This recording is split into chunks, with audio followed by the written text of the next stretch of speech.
Bonsoir à tous et bienvenue dans le 19-20 des Pays de la Loire. À la une de l'actualité régionale, l'aide humanitaire continue vers l'Ukraine.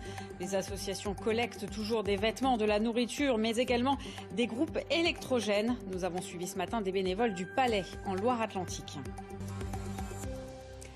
On en parle moins ces derniers temps, mais les associations humanitaires continuent de soutenir les civils ukrainiens. Au Palais, en Loire-Atlantique, la Banque humanitaire collecte pour eux du matériel médical, de la nourriture, mais aussi du matériel. Elle rassemblait aujourd'hui des groupes électrogènes pour un départ prévu la semaine prochaine. Denis Leroy, Christophe Amoriot. L'Ukraine reste d'actualité pour les humanitaires. Un convoi exceptionnel est en préparation dans le vignoble nantais.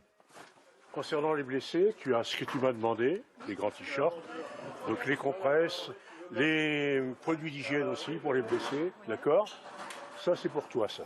Des premiers secours pour la population assiégée ainsi que du gros matériel. 16 groupes électrogènes flambant neufs à destination de particuliers et de bâtiments publics régulièrement soumis à des coupures d'électricité.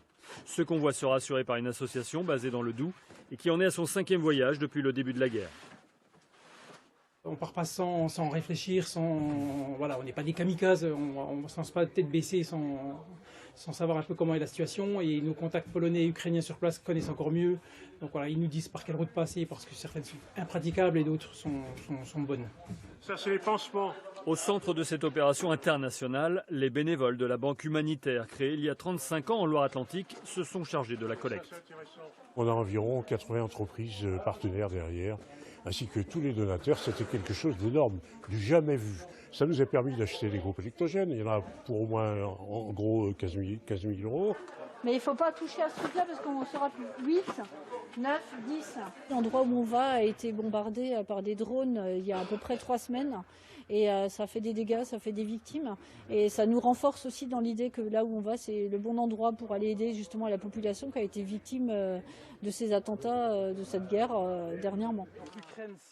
Plus de 5000 km aller-retour attendent les fourgons jusqu'en Ukraine, toujours plus vers l'est, vers les zones de guerre.